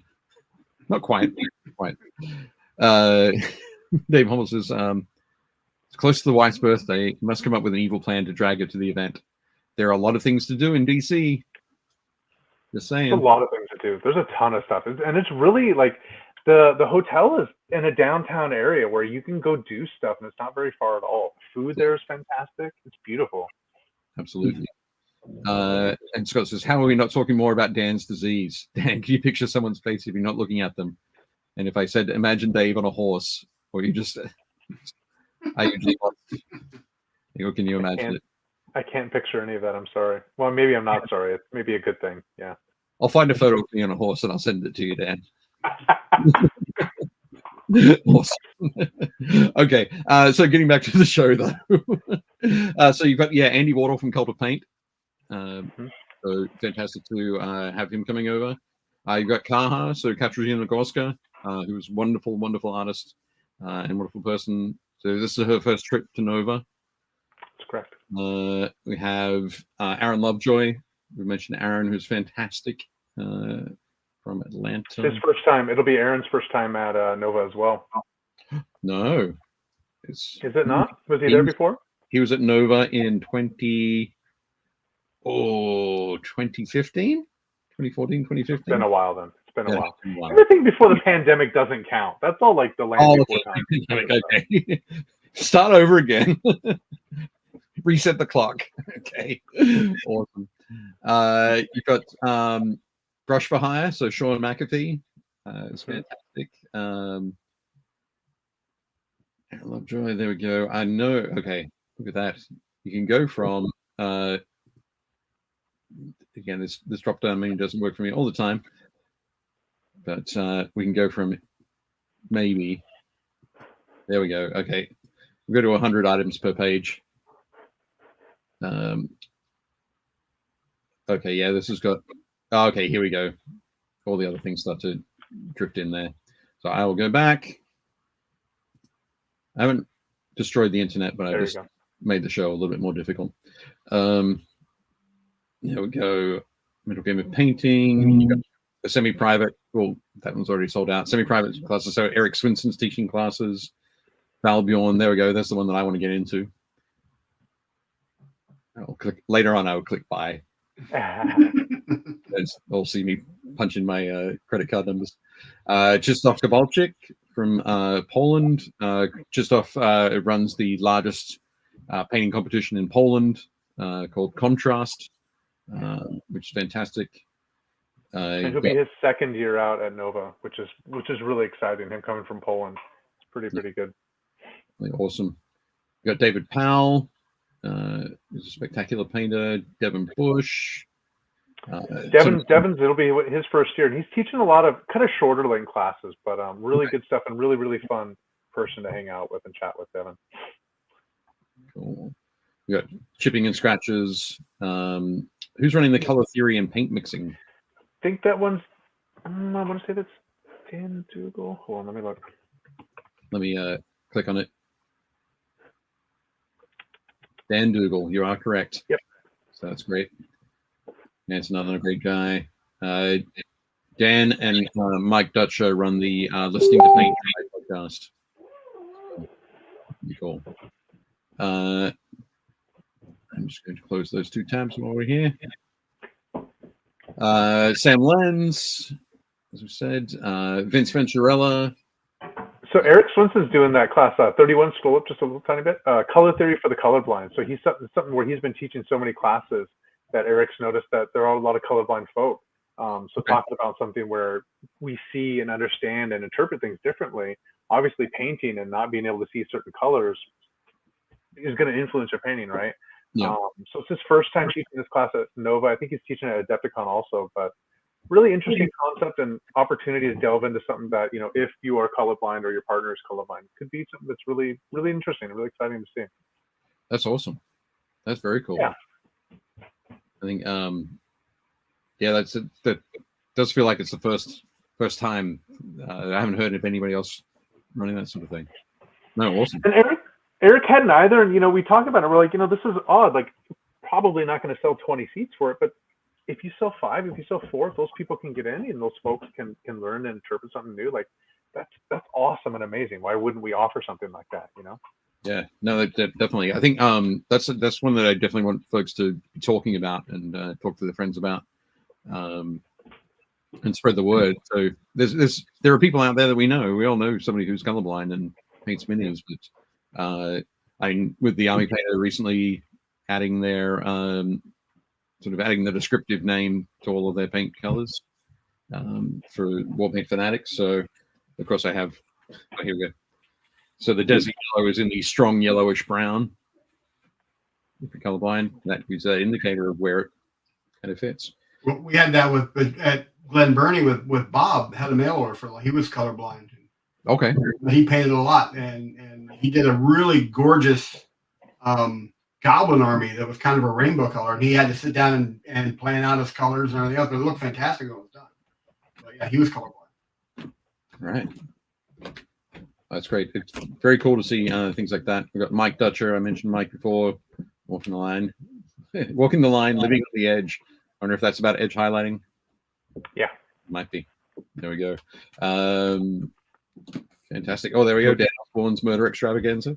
Murder There you go. It's good. And you know, one of the things I love doing with my classes too is like I love interacting with folk, getting around, getting up and talking to them, making a Q&A, making something that we can talk to them. And I think that's the value of like a lot of these things are out there, right? A lot of these class subjects are out there on the internet, but this is an opportunity to get there and talk to somebody and get that hands-on feedback, get that interaction going that you just can't get through a YouTube channel, you know. And not to say there's not things to learn from YouTube. Clearly there are. Clearly Patreon's there for a reason, but these classes are really an opportunity to delve in there with folk, which is a blast. It's a lot of fun. That's great. Very cool. And we see I noticed that certainly in the later hours on Friday evening and early hours of Saturday morning, quite a few of the classes still have tickets available. So if you're not going to be hitting the source on Friday nights. No, we tried to. We really went through a lot of effort to give option and choice. So it's not just a string of 6-hour classes, but there's some short 2-hour classes offered in the afternoon or in the evening. Artist Opus is going to be doing a class with Faux Hammer and Pete the Wargamer, where they're just going to be up there and they're going to be talking about, and it's kind of like a panel discussion, but they're going to be talking about things, and everybody gets a brush, and so it's in a bigger lecture room, but you'll have a chance to sit there with Byron and hear the things as they're talking. Right. Cool. That's excellent. You've got Oscar Lars, painting white. It's fantastic.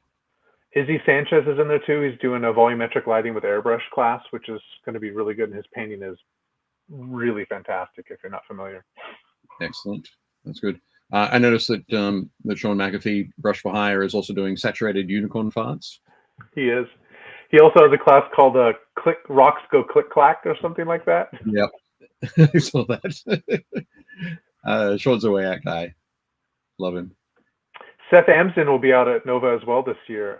He's doing some terrain classes, weathering. He has 4 classes total. Okay. Living on the Edge with Hobby Sensei. He's also doing one on undercoating, mastering black and white vehicle techniques. Okay. Unlocking the Mind, which originally was called like bird poo or something, but it's just adding those little elements to your model that you don't like. Look, there's a bird poo, but you're like, there's a bird. Like, you know what I mean? Like those little tiny things just kind of trigger your mind in a certain way. No, that's fantastic. Oh, there we go. It was the live Q&A demo featuring Faux Hammer and Pete the Wargamer. Excellent. So Saturday at 8 p.m. There we go.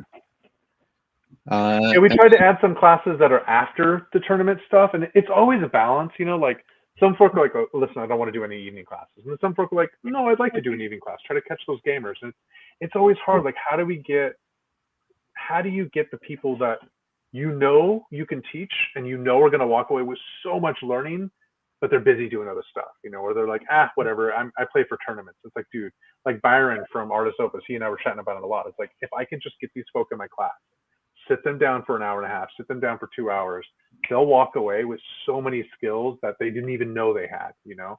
So pulling those folk in, and we're really trying to do that this year. That's great. Definitely very cool.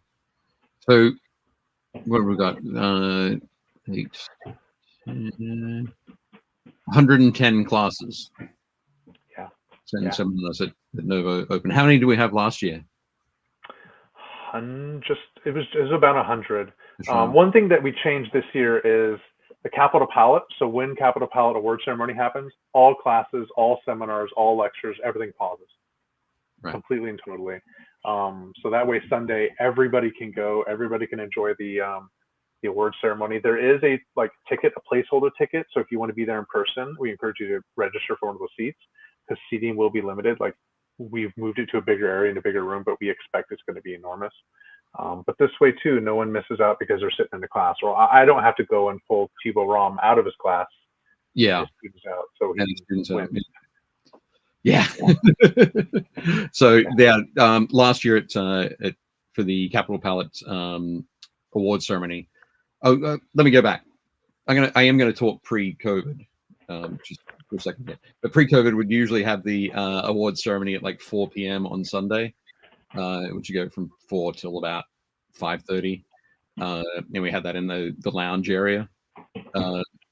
So a lot of people were still, if they were gaming, they were still wrapping up their tournaments, or they were getting ready to head out and fly home.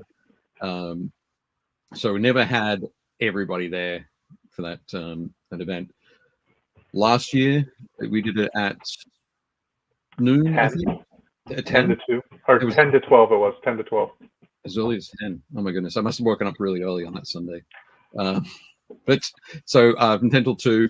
But that was, of course, right in the middle of a whole bunch of seminars where people who had participated in the Capital Palette competition were taking classes.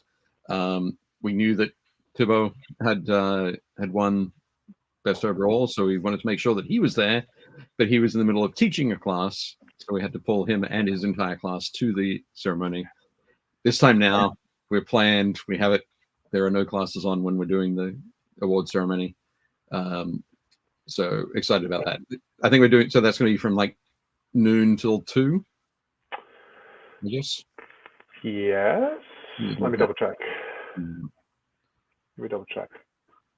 But I'm right though.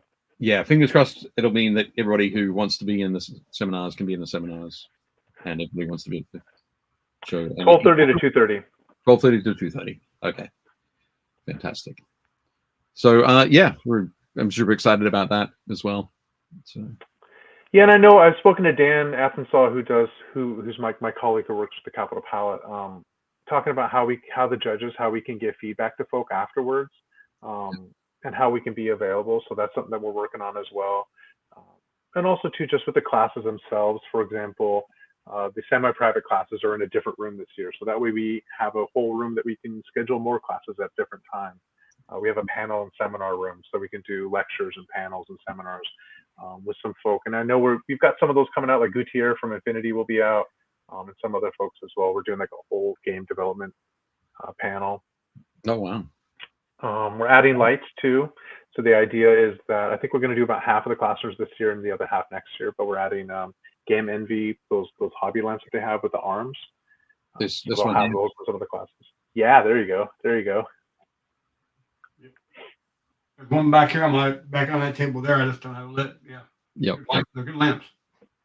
They're good. Yeah, they're really good. Sorry, you just remind me something that I know that I put a link in the notes below. But Game Envy they just launched their new Kickstarter this morning for two new sizes of the Exemplar wet palette. So they have an Exemplar Go, which is small. It's probably it's a little bit smaller than their existing Exemplar, and then there's the mega set. Is that the Go size, or that's the regular? This is the original Exemplar that they did. Okay, cool. It's a great web palette. So yeah. So I got in. I think I was back in number 62, something like that, and got the back for the Exemplar Go. So easier to transport. But definitely go and check that out. They're doing well. I think they're multiple times funded, but yeah, go and check out their wet palettes. Very cool. Lovely. So Dan, I think seeing all of this, so scrolling through that 110 classes, talking to you about the thought that's gone into it, offering classes like the folks who are colorblind and that kind of thing. Smaller classes in the evenings for those who've been playing games all day to still be able to jump into and learn, but not be with a full 6-hour class or anything crazy like that. Is absolutely awesome. So I think you guys have been working super hard. I know you said to me before the show that it's a lot of work, but a lot of work. Going through all this just makes me appreciate really how much work you guys have put into it. So kudos to you and the folks who've been involved in getting all of this, pulling all of this together. That's awesome. Yeah, no, you're most welcome, and thank you to everybody who comes. Like, again, like I think that's the awesome thing with Nova and a lot of the conventions, right? It's the people there are awesome. They're fantastic humans to be around, and with Nova, like we're definitely the the owners, the board, everybody's open to suggestion. Myself, like some of the artists were like, hey, I think this class would do better this time, or 6-hour classes that go until 11 o'clock. Just no, thank you. Like, don't do that to me again. So learning those in and outs, and there's always growth, and there's always opportunity for improvement, and we look forward to that every year. Where I'm already kind of like getting an idea of who we invite out next year and how that looks, and it takes a lot, and it takes a lot of people, and it's all volunteer, right, for Nova. So like I'm not getting paid for any of it. It's just fun. It's exciting to be around people. It's exciting to walk in there in a class. And last year I took classes too. I taught classes. I took classes. I was doing events. It was basically like from 7 in the morning till 2 in the morning. I was like nonstop. So that's what sort of your room. I didn't even really need a room. Listen, we shouldn't say that out loud. Mike will hear that and be like, "Never mind, Dan. You don't get a room." But yeah, it was fun. There was a moment where I was kind of like, my eyes were getting a little droopy, and Christoph walked by and he was like, "Hey, Dan, you doing all right?" I was like, "Huh? What? I'm right here." Yeah. Yes, teacher. I'm sorry. It's Sunday. Awesome. So Jeff, of all the wide variety of classes that are going on, which one would you like to attend if you're able to do so? The first one come to mind was the airbrushing class, because I really would like to improve my airbrushing. I've got a completely underutilized Steinbeck that my skill level is not up to what the brush can do. I like to find out how to improve that. And then I've never taken a color theory class, which I've always wanted to do. And those would be the two that would be on the top of the list. So, yeah. Okay. Excellent. Aaron Lovejoy is doing an Airbrush 101 class. Izzy Sanchez is doing the volumetric lighting, which once you get that down, like I can paint a space print in like 2-3 minutes, and it looks like good, right? So learning those little tricks on how to use your airbrush in different directions. Caleb Wissenbeck with DK, he's not teaching this year, but he has in the past. And any of those classes, once you see those little things people do, you're like, oh my gosh, like that is easy. I just needed you to show it to me, right? Yeah, and the thing is, I've discovered if I watch it something like on YouTube or some other video tutorial, because I'm not able to see it in 3D and look at what they're doing, I don't pick it up. It just becomes really difficult. Plus, unfortunately, a lot of guys that do video tutorials, because they're trying to stay at a time limit, they leave out little things. Yeah. And they kind of make assumptions of what you do and don't know, and it's not their fault. They're just doing what they can. But I just would need to be there. And those are the two. When you were going through the screen, like, that'd be good. I like that one too. Well, and sometimes too, as an instructor, right? So like like Caleb Wissenbeck, I took his one of his airbrush classes, and I knew I had tried almost everything. I'd at least tried it, and didn't find success with all of it, right? But as I sat down and I started painting, he walked over and he's like, "Oh, you're doing this one little thing wrong." It was like, out of the 10 steps, I had maybe 7 of them, and I needed to tweak one of them, and then he showed me 2 more, and it was like game over. Like everything changes after that. I had a similar experience with using green stuff, and I literally got 2 comments from one person that said, you basically you push it, you don't do this. And it was Dave. We were in the bunker at Glen Burnie, and I was working with green stuff, and he goes, "You're struggling." He goes, "Try this," and he gave it, and literally just those 2 comments. From that point on, my green stuff worked with just like so much better, because I just learned that little trick. Cool. Just quickly, I'm going to jump into the chat. Scott says it's important to make sure your mind is right as a student for these classes. It's not just on the teachers. That's true. And I will joke. I used to be a teacher, and teachers sometimes are the most terrible students. And so sometimes I have to get out of my own head and allow myself to fail and allow myself to do something that's not comfortable. And I fight it. Like I really fight it sometimes. And it takes a lot to like step away, kind of go in as a student. That's super important. That's a good comment. Yeah. Scott also said that at the start of each class, he says, "I don't care how much you know, until I know how much you care. And then he hugs his teacher for 20 seconds too long. I read that and it was really good until the creepy part. And then oh wow, that's why. Oh wait, no, that's just Scott. No. Awesome. That's great. Yeah, Jez, it is all awesome, and it is definitely a shame that you live so far away. I'm actually considering, see if I can actually make it this year because Awesome. Fantastic. And Scott says Eric's semi-private class sold out in 5 seconds. Everybody wanted some personal time with the Viking. It's cast shadow class, which is awesome. Excited to see what you do there. Okay, so I think now that Scott has made things awkward. Let's move on to the community minis. So we'll share those now and take a look at everybody's awesome work. And let's see if I can press. What class would you take, Dave? You didn't even mention. What class would you take? I'd take Valbjorn's. Yeah. I'm going to go right back to the start where I'd take that and learn how to push putty around. Yeah. Always learning. But here we go. So first up, we've got a piece from Adam Weller. Adam Weller's in Australia. Adam has posted this awesome photo from it's the Creature Caster Corrupted Priest model, which looks spectacular. And the model itself is awesome, but the base that he has it on is crazy as well.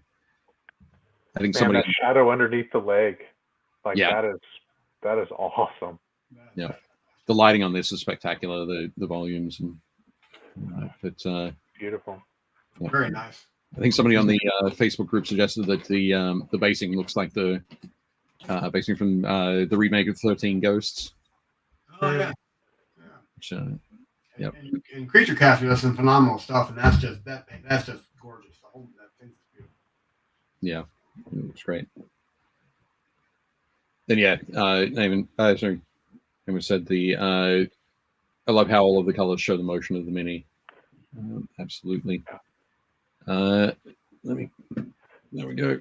Next up, we've got AT-Web printing up a whole bunch of Gene Stealers, going for a bit of the old school purple and blue look, but push the purple a little bit further with that magenta.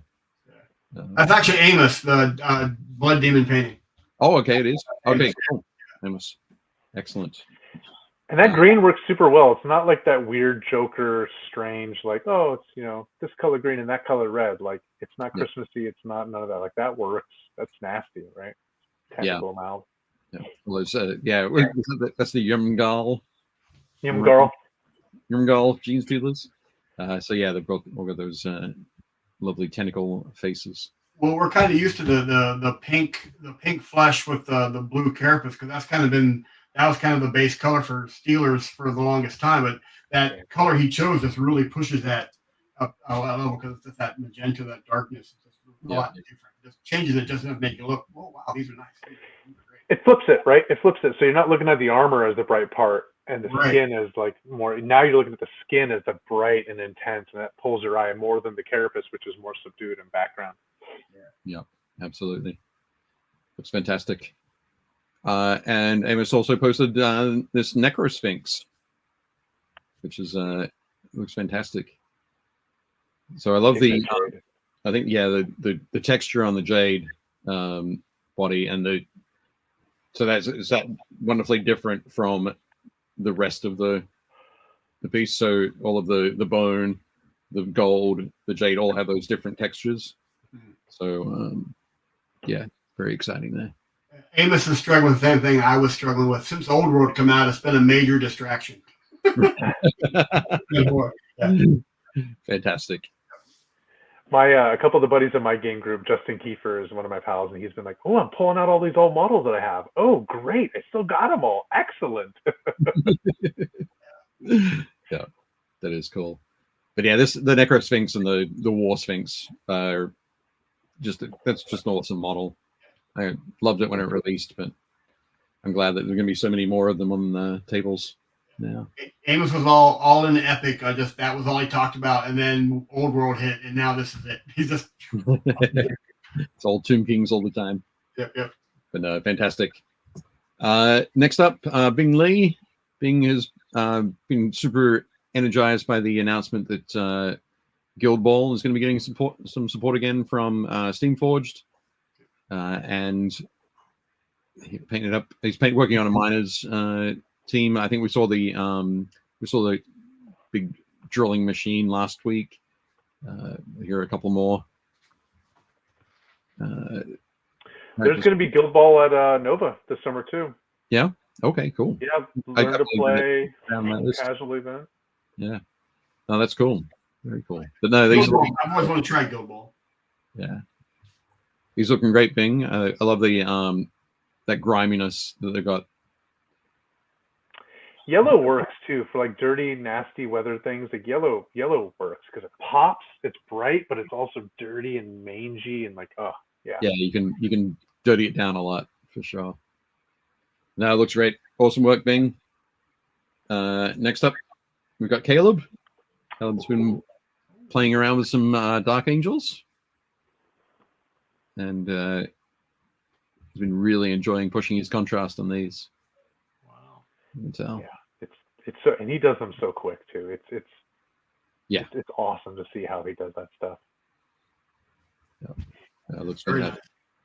Sean says, "Cool, but never understood the game. Is it soccer or something else? It's soccer and something else. It's a mix." There are several. Which I think it's the Magician series. I think there are a couple of scenes in the early days where it's talking about essentially a very hardcore rough and tumble soccer equivalent played by the apprentices in the back alleys kind of thing. But yeah, it's not completely soccer. It's also certainly not American football. But yeah, but no, Caleb, beautiful work. Thanks very much for sharing. That green's just really intense, and I love the sword work. This looks phenomenal. I'm looking forward to catching funny too. Caleb and I were talking about the non-metallics and what he uses now. And he's like, at first it takes a little while, but once you kind of like get those theories and get those and you just do it and you do it, and he goes, I can paint non-metallics faster than I can paint like metallic paints now. It's just super quick. And he's been practicing teaching people with it. So it's awesome to see, and it's even better in person when you see that stuff. Yeah, the copper is one that I really love. So you've got the copper around the trim on the shoulder pads there. But yeah. He and I are actually taking a class with Mortensen at Hara Games in 2 weeks, the week after next. Yep. Awesome. Scott says Dave knows the only fake future sport worth talking about is 100 stones 3 times. I think in America it's Blood of Heroes. In Australia it's Salute of the Jugger. Definitely check it out. Rutger Hauer, Joan Chen, Delroy Lindo. Definitely worth seeing. Jason says we have old soccer games between whole villages. There are lots of injuries. I can imagine. Moving on, Cal Vanoni has been painting up some Abyssal Warhounds from Mantic, and these are looking very cool. Super great. Those are fun. They look like they were using some contrast or the speed paints, right? Yeah, definitely. And I think that's a sort of great use for them, particularly that central color, that sort of brindle color. It's perfect for using for that. Yeah, looking good, Cal. And Cal has also been working on this crazy tree, a whole bunch of other sort of scatter terrain for his gaming. It's almost like that. What was that War Machine model? That Circle of Oberos dude that had the tree that came out. Okay. Kind of looks like that a little bit. Yeah. Those big twisted limbs. Feeling very heavy. I feel like you're gonna sacrifice something at the base of that tree or something, right? Yeah. Definitely. Probably not a happy tree. I don't know. No, I don't think so. But yeah, as Jess says, it is a good tree. Nice work, Cal. Moving on, Chris Gorka has posted this fantastic changeling. I think it's the changeling from the Zinch Demons, and very typical Chris's work with that wonderful bright greenish magical smoke going on. But yeah, it looks very like, smooth, very smooth. The blue. Yeah, the transitions on those are awesome. His stuff is always so bright. I mean, there's so much contrast and color. The colors are smooth, they're bright, they really catch your eye. Yeah, no, it looks fantastic, Chris. Beautiful. Thanks for sharing. Next up, Drew Carrington. Drew Carrington shows his what's this one? Is this a gladiator, or is this the executioner? I'm not sure which one this is. Sorry, this is the. This might be. I'm thinking gladiator, but I'm probably wrong. Yeah, it is a gladiator. All right. Because I just picked up my repulsor executioner. It's not that. Yep, gladiator there. Divine Will. One of the things that Matt Bowles spotted is that he said, "Is there some Elvish writing on the Elvish script on there?" But no, he's just sort of done the regular litanies, but in a cursive script rather than going for the regular lines up and down. That's good. I dig the little bits of chips and weathering too. Yeah, yeah, a lot of those cool scratches. Freehand. Yeah. But no, Drew's been painting Crimson Fist for a long time, and yeah, this one looks great, Drew. Nice one. Very cool. Next up is Fabrice. Okay, so Fabrice has finished off his Duke on Pegasus, on Royal Pegasus. So this is one that's using the old Archaon model. Oh, it is. Yeah, the guy on the back is definitely Archaon, and I am not 100% sure whether the horse is made from Archaon's, the Pegasus is made from Archaon's horse. I can't remember, but no. So he has this now on horse and also on foot. But great work. That yellow on the pennants there looks awesome, Fabrice. Really nicely done. Very nice, yeah. Excellent. Good work.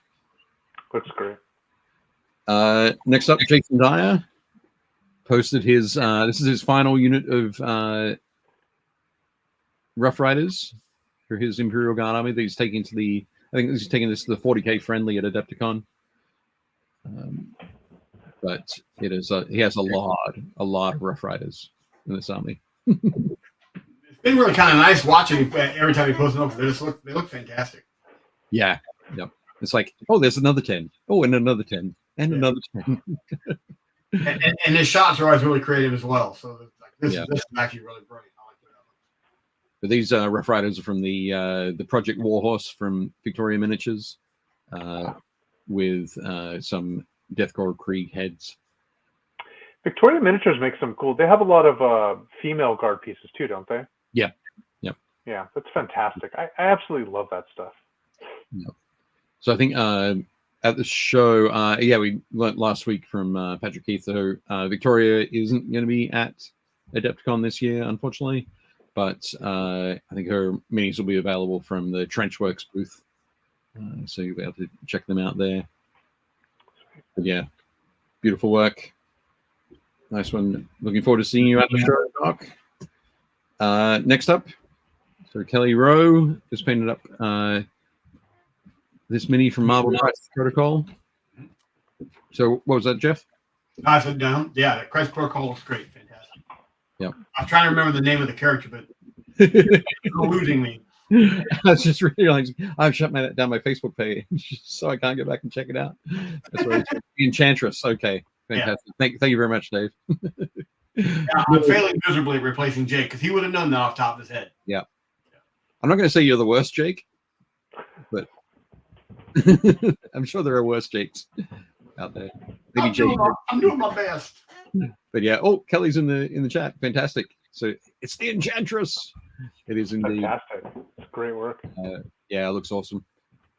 I love that that all the greens work together, but it doesn't feel like one big solid green. Yeah. You've got the different tones, the different hues of green in there, which is great. I had a friend once who got a tattoo, and she showed it to me. She was super excited. It was this like fairy with this green wings and green hair and green skin and green robe, and she's like, "What do you think? What do you think?" And I was like, "It's green." Yeah. This works. That didn't. This absolutely works because they're different greens. They have different textures. The flow of things is different. So it's not just like, oh, it's all green. Like, yes, it is green, but it works together the way it all is set there. Yeah, it's very cool. No, fantastic. Thank you very much, Kelly. Glad you enjoyed painting that one. Next up, we've got Luis. So Luis has been sharing his painting with us over the last few weeks. He started on his first Marine, first Space Marine, and this head looks fantastic, doesn't it? Mm. Yeah. So Luis has, just to catch you up, Dan has been painting Gundams for a long time, doing a lot of airbrush work and decal and weathering work, but probably in the last month or so has been doing a lot of brush work on some different minis. So finished up a Necron Warrior last week, and it started on the Space Marine. But I was gonna say that's your first Space Marine. Like, you're killing it, friend. Like, those lenses do look great. They're good. Yeah, definitely super cool. I think on the I think that Louis posted put a post on the Facebook group this afternoon. I didn't have time to grab that picture and bring it in, but we'll show that next week. But it's also, you can head to the group and check it out. He started some work on the body of the Space Marine as well. Sweet. You can definitely check that out. Next up is he also showed us this. I think he said it was BF 109. Yeah. 109. Yeah. From so it's one of the modeling pieces he's done prior to finding minis. Yeah, looking great. Good work there. Excellent. Oh, Scott, just stop it. Talk to Dan at the show. Next up, Matt Bowles. Matt's doing some more work on his crazy orcs. So we've got a weird boy here, and his war boss, I think. Is this your war boss, Matt? You'll have to let us know. But yeah, looking very cool. I love that pose. Like, like, it's so cool. Absolutely. It does look great. I think those huge, like, lightning bolts, those jagged, oversized lightning bolts on the back. They're just like, I'm crazy. Yeah. My family, we were playing Uno last night, and my kids were like shouting and yelling. I'm like, kids, calm down, it's Uno. And my wife is like, but they shout and yell when you play Warhammer. Why is it not the same? I'm like, good point. You know what? Go for it. Yes. Scream and shout. Watch for everybody, children. Watch for everybody. But yeah, awesome. Great work, Matt. Very cool. Really nice. Dave Hummel says, I want a hug. Excellent. Oh, and Matt Ball says, nope, it's not his war boss. It's a nod for some Snagger boys and the Weird Boy. Weird Boy. Yeah, awesome. Ross Bonilla posted these. There's some terrain that he built using electrical junction boxes or switch boxes, gang boxes, whatever. But yeah, looking fantastic. Get them in there, spray them up, add a few hatches and icons, and weather the hell out of them, and you get some fantastic looking terrain. Looks like he drove under that same bridge I did down in Arizona. It's quite possible. Quite possible. I think he's got it. Awesome. Have you used that the Dirty Down rust? That stuff's it's great stuff. Yeah. Yep, I have some on my desk right about here. Under some things, I don't want it all to fall while we're on the show. It's happened once already. So anyway, next up, Scott. So absolutely fantastic painting some more Malifaux gremlins. Yeah, this guy looks great. I dig that base too. It's very muted, right? It's not pulling away from the model. Like the model is clearly the centerpiece, but also the base is there and it fits. It's grimy. Yeah, that's cool. Yeah, it is great to see. It does that pushing your eye up to the model. It does. Going around that. I love the texture on the hat. Is fantastic. Or that little, I don't know what he's holding, that little thing in his hand, little copper pot or whatever. Yep. Looking great. Beautiful work, Scott. Keep it up. Are you going to bring this guy to Capital Palette? Who are you bringing? What are you bringing? Are you going to paint some more models between now and September? I hope so. But no, definitely cool. Looking great, Scott. And Stephen, a spittoon. There we go. Says Matt Bowles. That's what the copper thing in his hand was, a spittoon. That makes sense. And Stephen Ryder painted up these centipedes. I think he said they were from Goodman Games. But yeah, so the idea that you have a nice base, like a little swarm of centipedes. Because snakes are pretty creepy, but snakes with thousands of legs, very creepy. I want to know the piece behind it too, like that painted piece behind it, the cloud. Oh, that's cool too. Head back and check out the last couple of episodes. Steven's decided that as he's using his wet palette, he puts his paints in certain areas, his colors, so that when he's using it as a wet palette, he can turn it into a landscape, which he then uses as a backdrop for the photography. That's clever. It's very clever. Absolutely. But yeah, it's just as they look horrible, but in a good way. Absolutely. But no, at least they're not caterpillars. Caterpillars I'm deathly afraid of. But okay. Worms I'm okay with. So yeah. You're just lucky it's not spiders. I would have already left the building. Okay, I'll keep that in mind. Oh, thanks. Awesome. Scott says, Dave, I'm bringing my best efforts. I'm working on a 75mm weird turtle dude with the club now. Fantastic. Nice. It's taken over a month now. That quick Malifaux dude was a break. That's fair. I'm excited to see what you bring, Scott. Looking forward to it. Awesome. So there we go. We're at the end of another episode. And look at this. We might squeak in just under the 2-hour mark. Who knows?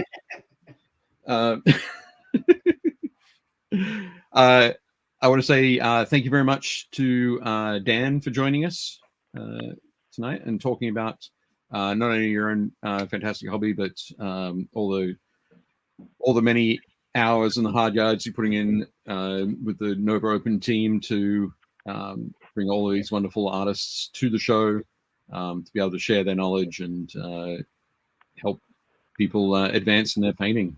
It's going to be absolutely super cool.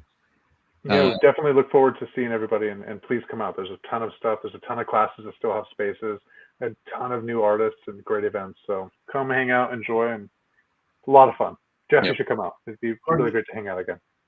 You really showed that you actually you really care about what you're doing, and that you get a lot of just enjoyment out of teaching people how to paint. And then I'll let Scott hug you for 20 seconds too long at Nova Open. I won't do that. Fantastic. You really seem to enjoy what you do, and that's actually kind of inspiring in itself. Yep. Excellent. Thank you. No, that's great. And I'd also like to thank Jeff for bailing us out while Jake is in Bourbon Country. Jake is at Louisville. He's in Louisville at Gamma, the Gamma trade show. So there are all sorts of folks there, retailers, distributors, manufacturers, publishers, YouTubers, influencers. There's all sorts of stuff going on there. I must admit that the last couple of days, seeing stuff come through my feed on Instagram and on Facebook, I've been like, I kind of like to go to that one day. I think what you all should do is just reach out for the fact that he's in Louisville. Sorry, say again. He's in Louisville. I said Louisville. Oh, no, he's in Louisville. That's just being there is stressful enough. Oh, okay, just being in Louisville, right? Yeah, So, yeah. He's just like he's in Louisville. right. Yeah. I went to Gamma like 20 years ago, but it was in Vegas, and that was an entirely different experience. Yeah. Louisville's. I'm from Ohio. I spent many a weekend in Louisville.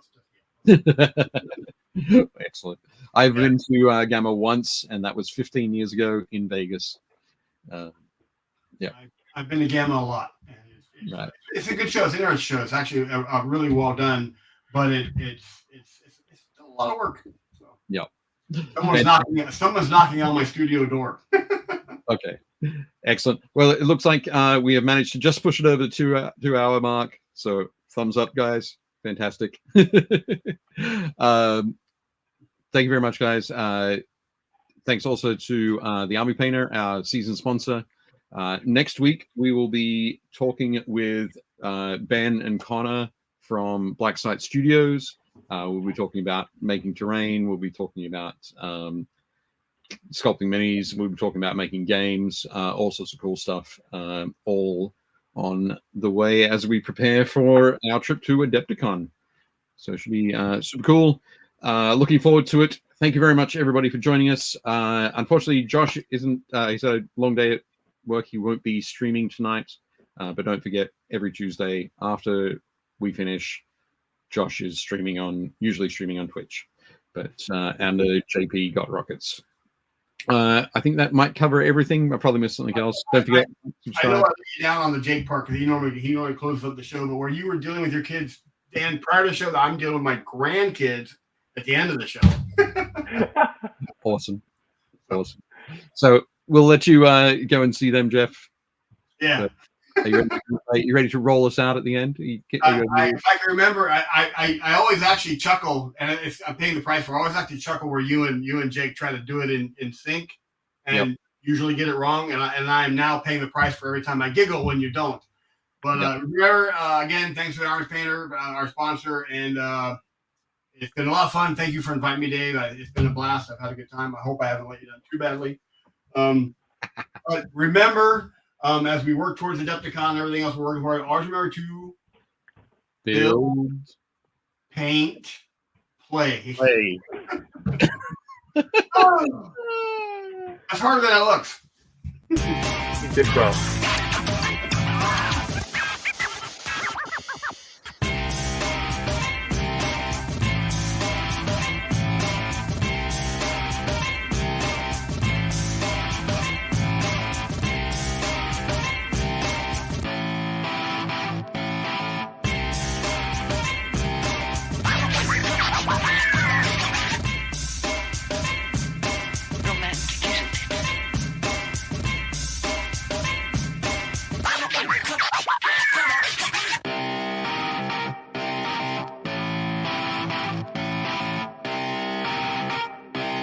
Shut up and sit down.